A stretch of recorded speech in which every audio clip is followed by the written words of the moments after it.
जय हिंद एवरीवन। आप पूरे भारत में किसी भी राज्य से हो, चाहे मेल हो चाहे फीमेल हो, अगर आप इंडियन आर्मी का तैयारी कर रहे हो तो ये वीडियो आपके लिए है। अगर आप 2026 में अग्निवीर, जीडी, ट्रेडमैन या डब्ल्यूएमपी का पेपर देने जाने वाले हो तो इस वीडियो से आप लोगों को काफ़ी ज़्यादा मदद मिलने वाला है। आप लोगों को अपना थोड़ा सा कीमती टाइम निकालकर इस पूरे वीडियो को अच्छे से देख लेना है। देखो, ये बात तो सब लोगों को पता रहता है कि जो आपका अग्निवीर, जीडी है और जो ट्रेडमैन है और जो डब्ल्यूएमपी है, तो इन तीनों पोस्टों का जो सिलेबस होता है वो सेम होता है। मतलब पेपर में टोटल 50 प्रश्न 100 नंबर के पूछे जाते हैं। एक प्रश्न आपका 2 नंबर का रहता है। ये बात तो सभी लोगों को पता रहता है। और ये भी पता रहता है कि सामान्य ज्ञान यानी जीके से 15 प्रश्न पूछे जाते हैं 30 नंबर के, और सामान्य विज्ञान मतलब जनरल साइंस से 15 प्रश्न पूछे जाते हैं 30 नंबर के, और गणित से 15 प्रश्न 30 नंबर के पूछे जाते हैं, और रीजनिंग से 5 प्रश्न 10 नंबर के पूछे जाते हैं। इतना तो सब लोगों को पता रहता है, लेकिन सिलेक्शन किसका होता है? जिसको ये पता रहता है कि भाई जीके से ये जो 15 प्रश्न 30 नंबर के पूछे जाते हैं, तो ये 15 प्रश्न किस किस चैप्टर से पूछे जाते हैं, सिलेक्शन उन्हीं लोगों का होता है। ठीक है ना? और इस वीडियो में मैं आप लोगों को यही बताने वाला हूं कि जीके से जो ये 15 प्रश्न पूछे जाते हैं तो किस किस चैप्टर से पूछे जाते हैं, और साइंस से जो 15 प्रश्न पूछे जाते हैं तो ये किस किस चैप्टर से प्रश्न पूछे जाते हैं, मैथ से जो 15 प्रश्न पूछे जाते हैं तो ये किस किस चैप्टर से प्रश्न पूछे जाते हैं, और रीजनिंग से जो 5 प्रश्न पूछे जाते हैं तो ये किस किस चैप्टर से प्रश्न पूछे जाते हैं। तो आप लोगों को ये अच्छे से पता होना चाहिए। देखो, इंडियन आर्मी का जब भी भर्ती निकाला जाता है तो लाखों लोग फार्म भरते हैं, लेकिन फाइनल सिलेक्शन कितने लोगों का होता है? सिर्फ हजारों में होता है। मतलब लाखों में फार्म भरे जाते हैं और हजारों में सिलेक्शन होता है। सिलेक्शन किसका होता है? जिन लोगों को ये पता रहता है कि किस चैप्टर से प्रश्न पूछे जाते हैं। पूरा फुल सिलेबस के बारे में मैं आप लोगों को बताने वाला हूं, तो पेन कापी लेकर बैठना और मेरे भाई 2026 के लिए अभी से तैयारी में लग जाना। और जितने भी चैप्टर का नाम बताऊंगा अपने फर्स्ट पेज में आप लोग लिख लेना। और अगर आप अभी से एकदम जीरो लेवल से क्लास करना चाहते हो तो मेरे भाई नया बैच चालू हो गया है। आपको प्ले स्टोर से एनडीसी क्लास एप्लीकेशन को डाउनलोड कर लेना है। एप्लीकेशन का लिंक मैं डिस्क्रिप्शन में भी दे दूंगा और फर्स्ट कमेंट में भी दे दूंगा। एप्लीकेशन को डाउनलोड करके इसमें अपना आईडी पासवर्ड बना लेना है, और जब आईडी पासवर्ड बना लोगे तो इस तरह से ये एप्लीकेशन दिखने लगेगा। ठीक है ना? फिर आपको पेड कोर्स में जाना है और सिर्फ 199 रुपये में ये मैरून बैच मिलेगा। मैरून बैच में अभी आप लोग का क्लास देखो अच्छे से चल रहा है। जैसे यहाँ पर मैथ का है तो मैथ का भी चल रहा है और जीके का चल रहा है। जब मैथ और जीके का सिलेबस कंप्लीट हो जाएगा तो रीजनिंग और साइंस का चलेगा, और मैं खुद क्लास कराता हूँ। मेरे भाई, मैं आज तक जितना बार भी इंडियन आर्मी का पेपर हुआ उतना बार मैं पेपर देने गया था, और हर बार मैं पेपर क्वालिफाई किया, पेपर पास किया।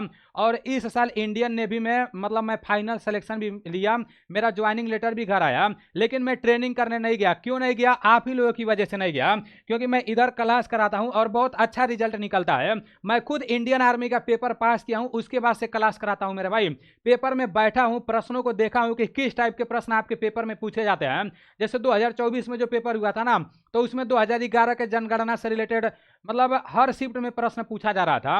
लेकिन 2025 में बदल दिया गया, 2025 में सेना से रिलेटेड पूछा जा रहा था। और मेरे भाई, जैसे जो ऑपरेशन हुआ है वो सब पूछा जा रहा था। मतलब जो भी वायुसेना के द्वारा ऑपरेशन किया जाता है, जो नौसेना के द्वारा किया जाता है, तो उससे रिलेटेड पूछा जा रहा था ज्यादा प्रश्न। ठीक है ना? तो मेरे भाई बदलता रहता है, और लॉजिकल प्रश्न इस साल पूछा जा रहा था। तो जैसा भी प्रश्न 2026 में पूछा जा सकता है पूरा मैं यहाँ पर लेकर आया हूँ। अच्छे से आप लोग देखो। और जितने साथी अभी तक ये एनडीसी क्लास एप्लीकेशन से ये मैरून बैच नहीं लिए हो तो आप लोग प्ले स्टोर से ये एप्लीकेशन डाउनलोड करके और ये मैरून बैच लेकर और चैप्टर वाइज एकदम जीरो लेवल से आप लोग क्लास करना। ठीक है ना?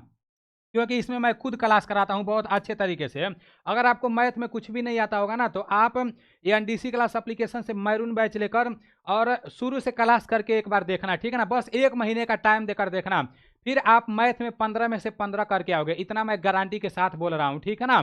चलो अब देख लेते हैं कि जीके में जो प्रश्न पूछे जाते हैं तो किस किस चैप्टर से प्रश्न पूछे जाते हैं। अब यहाँ पर आपका इतिहास दिया है, ये तो आपका जीके में ही आएगा। पहले जीके का देख लेते हैं, फिर साइंस का देखेंगे, फिर मैथ का देखेंगे, फिर रीजनिंग का देखेंगे। तो इसका आप लोग स्क्रीनशॉट ले लो। अब जितने साथी बैच लेकर पढ़ाई कर रहे हो तो आप लोग ये देख लेना कि आप कितना चैप्टर पढ़ चुके हो और कितना चैप्टर बाकी है। ठीक है ना? आपका इतिहास का प्रमुख जानकारी, सिंधु घाटी की सभ्यता, वैदिक सभ्यता, जैन धर्म व बौद्ध धर्म, मध्यकालीन इतिहास, भारत में यूरोपीय कंपनियों का आगमन, 1857 की क्रांति हर साल पूछा जाता है, प्रमुख आंदोलन, स्वतंत्रता के पहले का युद्ध और स्वतंत्रता के बाद का युद्ध, ये दोनों आपको पढ़ लेना है। उसके बाद से महात्मा गांधी जी के बारे में पढ़ लेना है। देश के प्रमुख व्यक्ति की विशेषताएं, प्रमुख व्यक्ति का समाधि स्थल, जम्मू कश्मीर का वर्णन। ये जम्मू कश्मीर का वर्णन टीए आर्मी के पेपर में पूछा जाता है, ठीक है ना। 2011 की जनगणना, पुस्तक प्रमुख एवं पुस्तक लेखक है, मतलब कौन सा पुस्तक किसके द्वारा लिखा गया है ये आपको पढ़ना है, ठीक है ना। फिर राष्ट्रीय एवं अंतर्राष्ट्रीय दिवस, पुरस्कार और खेल, अंतर्राष्ट्रीय संगठन एवं उनके मुख्यालय, राष्ट्रीय प्रतीक, नदियों के किनारे बसे शहर। आप लोग स्क्रीनशॉट लेकर रखना और अपने कॉपी में लिख लेना फर्स्ट पेज में। यहाँ पर है, अभी जीके का मैं बता रहा हूँ, ठीक है ना। प्रमुख व्यक्ति और खिलाड़ी का उपनाम, भारत और विश्व में प्रथम महिला और प्रथम पुरुष दोनों आप लोगों को पढ़ना है। फिर आप लोगों को प्रमुख देशों के राष्ट्रीय खेल, मुद्रा, राजधानी, प्रमुख देशों के सांसद, विश्व का प्रमुख भौगोलिक उपनाम, प्रमुख नृत्य, प्रमुख त्योहार और उत्सव। देखते जाना कि कितना चैप्टर आपका तैयार हो गया है और कितना चैप्टर अभी तक नहीं तैयार हो पाया है। जो चैप्टर नहीं तैयार हुआ है उस पर आप लोगों को ध्यान देना है। और सारी चीज़ें आपको कहाँ पर मिल जाएगा, ये एनडीसी क्लास एप्लीकेशन में जो मैरून बैच लॉन्च किया गया है, जिसका प्राइस सिर्फ 199 रुपया है, तो उसमें ये पूरा चैप्टर का क्लास आपको मिल जाएगा और पीडीएफ भी मिल जाएगा, ठीक है ना। यहाँ पर हवाई अड्डे और अंतर्राष्ट्रीय सीमा रेखा भी आपको पढ़ना है। प्रमुख बलों का स्थापना, राष्ट्रीय पुरस्कार, ये बहुत अच्छे तरीके से आपको पढ़ना है। युद्ध अभ्यास, भारत के प्रमुख जनजातियां, प्रमुख मंदिरों की सूची, संविधान के विभिन्न स्रोत, संविधान के प्रमुख संशोधन एवं अनुच्छेद भी पढ़ना है मेरे भाई। प्रमुख अंतर्राष्ट्रीय स्टेडियम, खेल कूद और केंद्र सरकार की योजनाएं भी आपको पढ़ना है। प्रमुख वाद्य एवं वादक यंत्र भी पढ़ना है, प्रमुख वाद्य यंत्र और वादक भी पढ़ना है। और स्पोर्ट जीके का आप लोग देख लो। अभी तो जो मैं जीके बताया हूँ स्टैटिक जीके आप लोगों का है। स्पोर्ट्स जीके में क्या क्या पूछा जाता है मेरे भाई, स्पोर्ट्स जीके का यहाँ पर मैं नहीं लिख पाया हूँ शायद, ठीक है ना। वो भी मैं आपको लास्ट में अभी बता दूंगा क्या क्या पढ़ना है। यहाँ पर आपका भूगोल में देख लो, तो मेरे भाई भूगोल में आपका भारत का सामान्य परिचय पढ़ना है, सौर मंडल। देखो अभी मैं आप लोगों को इतिहास में बताया हूँ, ये भी आपका जीके में ही आएगा, और भूगोल ये जो है ना ये भी आपका जीके में ही आएगा। अब आप लोग सोच रहे होंगे यार 15 प्रश्न के लिए कितना ज़्यादा पढ़ना पड़ेगा। मेरे भाई कोई कोई ऐसा चैप्टर है जहाँ से नहीं भी प्रश्न पूछेगा, कोई कोई क्या मतलब आधे से अधिक ऐसे चैप्टर हैं जहाँ से प्रश्न नहीं पूछेंगे, लेकिन आपको पता ही नहीं है कि किस चैप्टर से प्रश्न पूछेगा और किस चैप्टर से नहीं पूछेगा, इसलिए सब आपको पढ़ना पड़ेगा, ठीक है ना। आपका भारत का सामान्य परिचय, सौर मंडल के बारे में पढ़ना है, भारत की प्रमुख नदी और झील, महाद्वीप और महासागर, राष्ट्रीय उद्यान, कृषि एवं खनिज उत्पादन, भारत के प्रमुख जलप्रपात, भारत के प्रमुख बंदरगाह, भारत के राज्यों के प्रमुख दर्रे। तो ये सब आप लोगों को पढ़ना है बहुत अच्छे तरीके से। उसके बाद यहाँ पर्वत श्रृंखला और चोटी के बारे में भी जानकारी रखना है। अब स्पोर्ट्स करंट अफेयर्स, वही आपका जो स्पोर्ट्स जीके है वो भी आप देख लो। आपका पेरिस ओलंपिक खेल, मतलब मेरे भाई जो भी आपका ओलंपिक खेल है इसके बारे में आपको नॉलेज रखना है। उसके बाद से पैरा ओलंपिक खेल के बारे में भी आपको नॉलेज रखना है, वो भी लेटेस्ट वाला जो ओलंपिक खेल हो रहा है, ठीक है ना। उसके बाद से वर्ल्ड एथलेटिक्स चैंपियन 2023 मतलब इसके बारे में भी आपको नॉलेज रखना है। और आईपीएल 2025 में जो आईपीएल हुआ है इसके बारे में भी नॉलेज रखना है।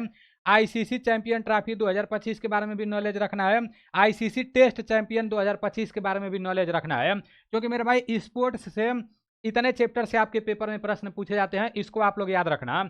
अभी मैं जो कुछ भी बताया हूँ सिर्फ जो जीके है ना, जिसमें से मतलब 15 प्रश्न जो पूछे जाते हैं, तो किस किस चैप्टर से जीके में प्रश्न पूछे जाते हैं वही मैं आपको बताया हूँ। और इतना करने के अलावा कुछ लॉजिकल प्रश्न पूछे जाएंगे, मतलब जो किसी किताब में नहीं मिलेगा, वो खुद आपको लॉजिक लगाना है, खुद सोचना पड़ेगा कि इसका राइट आंसर क्या हो सकता है। तो ऐसे प्रश्न भी पूछे जाएंगे। उसके लिए मैं एक बुक तैयार कर रहा हूँ, जैसे आपका जीके जीएस अभी तो सिर्फ मैथ रीजनिंग लिख रहा हूँ, तो जैसे ही मेरा बुक आएगा मैं आप लोग को बता दूंगा। और वैसे नहीं बुक तैयार कर रहा हूँ मेरे भाई, मैं आपको अपना हिस्ट्री बताया हूँ ना, मैं एक एनसीसी सी कैडेट भी हूँ। और मेरे भाई 2022 के बाद से जितना बार पेपर हुआ हर बार मैं अग्निवीर का पेपर दिया, हर बार मैं पेपर पास किया। इस बार भी पेपर निकला है, बस फिजिकल देने नहीं जाऊंगा। इंडियन नेवी में फाइनल सिलेक्शन भी मैं लिया, लेकिन मैं ट्रेनिंग करने नहीं गया। क्यों नहीं गया? क्योंकि मेरे भाई अगर मैं यहाँ पर रहूँगा हर साल हजारों सैनिक तैयार होंगे, इतना मुझे अपने आप पर भरोसा है, ठीक है ना। क्योंकि अभी मैं जो कर रहा हूँ हर कोई नहीं कर सकता है, हमसे भी नॉलेज वाले लोग भरे पड़े हैं, लेकिन कैमरा के सामने आकर बोलना और जो भी बात है उसको समझाना ये हर किसी का बात नहीं होता है मेरे भाई, ये बात आप लोग याद रखना। तो आप लोग याद रखना, मैं जो कुछ भी बुक बना रहा हूँ, जो भी कंटेंट एप्लीकेशन में दे रहा हूँ, ये आपके लिए बहुत ज़्यादा फायदा करेगा, क्योंकि मैं खुद उस रास्ते से चला हूँ, तब जाकर आप लोगों को बता रहा हूँ, ठीक है ना। वैसे नहीं बता रहा हूँ। बहुत सारे लोग बोलते हैं आप एसएससी जीडी का क्लास कराओ, आप इसका क्लास कराओ, उसका क्लास कराओ। मैं नहीं कराता हूँ। क्यों नहीं कराता हूँ? क्योंकि मैं जिसमें अपना टाइम दिया हूँ, जिसके बारे में बहुत अच्छे से समझा हूँ, मैं उसी का क्लास कराऊंगा, ठीक है ना। क्योंकि सिलेक्शन यहाँ पर होता है मेरे भाई। अभी 2000 जैसे 2000 इससे पहले जो आपका पेपर हुआ है ना 2025 में ही, तो 3500 से अधिक लोगों का पेपर निकला था सैनिक बैच से। मैं एक सैनिक बैच लॉन्च किया था, तो बहुत लोग 3500 बहुत लोग होते हैं, ठीक है ना। और इस बार जो मैरून बैच है, देखना बहुत सारे लोगों का यहाँ से भी सिलेक्शन होगा। बस आपको मैरून बैच लेकर पढ़ते रहना है। यहाँ पर है रसायन विज्ञान, तो जो भी आपका साइंस है उसमें रसायन विज्ञान भी आएगा, जीव विज्ञान भी आएगा, भौतिक विज्ञान भी आएगा। तो आप लोग देख लो कि कहाँ कहाँ से क्या पूछा जाएगा। मेरे भाई रसायन विज्ञान से धातु, अधातु और उपधातु से प्रश्न पूछा जाएगा। और रसायन विज्ञान में आपका भौतिक व रासायनिक परिवर्तन पूछा जाता है, तत्व अयस्क और उनके सूत्र पूछे जाते हैं, अम्ल क्षार का पीएच मान पूछा जाता है, ग्रेफाइट हीरा फ्लोरीन कोयला का अपरूप पूछा जाता है, टेफ्लॉन नायलॉन पीवीसी के उपयोग पूछे जाते हैं। उसके बाद से जीव विज्ञान में क्या क्या पूछे जाते हैं, रक्त समूह, मानव रोग, विटामिन की पूरी जानकारी, कोशिका अनुवांशिक और पादप, इसके बारे में आपको पढ़ लेना है, स्क्रीनशॉट लेकर रख लेना। भौतिक विज्ञान से क्या क्या पूछे जाते हैं, वैज्ञानिक यंत्र उपकरण एवं उनके उपयोग, दाब घनत्व पृष्ठ तनाव श्यानता, आविष्कार एवं खोजकर्ता, अदिश व सदिश राशि, न्यूटन के गति के नियम, कार्य ऊर्जा, शक्ति और मात्रक, प्रकाश का परावर्तन अपवर्तन, ये सब पूछा जाता है। ध्वनि की पूरी जानकारी से रिलेटेड पूछा जाता है। अब मैथ का देख लो, अभी आप लोग जीके और साइंस का देख चुके हो, ठीक है ना। अब मैथ में किस किस चैप्टर से प्रश्न पूछे जाते हैं, आपका कितना चैप्टर कंप्लीट हो गया है, ये भी आप लोग कमेंट करके बताना, जो लोग मैरून बैच से पढ़ाई कर रहे हो। मैथ में संख्या पद्धति से पूछा जाता है, प्रतिशत, लाभ और हानि, वर्ग वर्गमूल, घन घनमूल, सरलीकरण, और यहाँ पर है औसत, एलसीएम, एचसीएफ, आपका डिस्काउंट जो छूट है वहाँ से भी पूछा जाता है, अनुपात, समानुपात, समय और कार्य। इतना मैं एप्लीकेशन में करा दिया हूँ, समय और कार्य तक। साधारण ब्याज कराना है, ठीक है ना। साधारण ब्याज चक्रवृद्धि ब्याज से पूछा जाता है, समय चाल दूरी से पूछा जाता है, रेलगाड़ी से पूछा जाता है, नाव धारा से पूछा जाता है, आयु से संबंधित प्रश्न पूछा जाता है, भिन्न और दशमलव भिन्न, क्षेत्र मिति, त्रिकोण मिति, समांतर श्रेणी और बीज गणित से रिलेटेड आपके पेपर में प्रश्न पूछे जाते हैं। कहाँ से ज़्यादा प्रश्न पूछे जाते हैं ये मैं आपको एप्लीकेशन में बहुत अच्छे से बताया हूँ, ठीक है ना। अब मेरे भाई जो भी आपके हैं, ये आपका हो गया भारतीय सेना से रिलेटेड। इस बार 2025 में ज़्यादा प्रश्न पूछे गए थे और लॉजिकल प्रश्न पूछे गए थे, तो ये दो चैप्टर आप लोगों को बहुत अच्छे तरीके से तैयार कर लेना है, ठीक है ना। और रीजनिंग का मैं यहाँ पर नहीं लिखा हूँ, तो मेरे भाई रीजनिंग में सिर्फ 5 प्रश्न पूछे जाते हैं, और रीजनिंग का मैं एप्लीकेशन में भी बता दिया था, ठीक है ना। एक बार मैं देखकर आप लोगों को बता दे रहा हूँ, बस वैसे बता दे रहा हूँ ताकि आप लोग लिख लेना, आप लोग अपने कॉपी में लिख लेना। मैं रीजनिंग का जितना भी चैप्टर का नाम बताऊंगा, क्योंकि मेरे भाई जो भी आपका रीजनिंग है 5 प्रश्न पूछा जाता है ना, तो ये भी आपको तैयार होना चाहिए। और एप्लीकेशन में मैं बहुत अच्छे तरीके से करा दूंगा, उसका आप लोग टेंशन नहीं लेना। एक बार मैं आप लोगों को बता दे रहा हूँ, अच्छे से आप लोग लिख लेना, ठीक है ना। यहाँ पर टाइप नहीं हो पाया है, नहीं तो उसको भी मैं अभी बता देता आप लोगों को। अभी रीजनिंग का देखते हैं, जो भी है रीजनिंग का आप लोगों को मैं बता दे रहा हूँ, ठीक है ना। यहाँ पर टाइपिंग नहीं हो पाया है।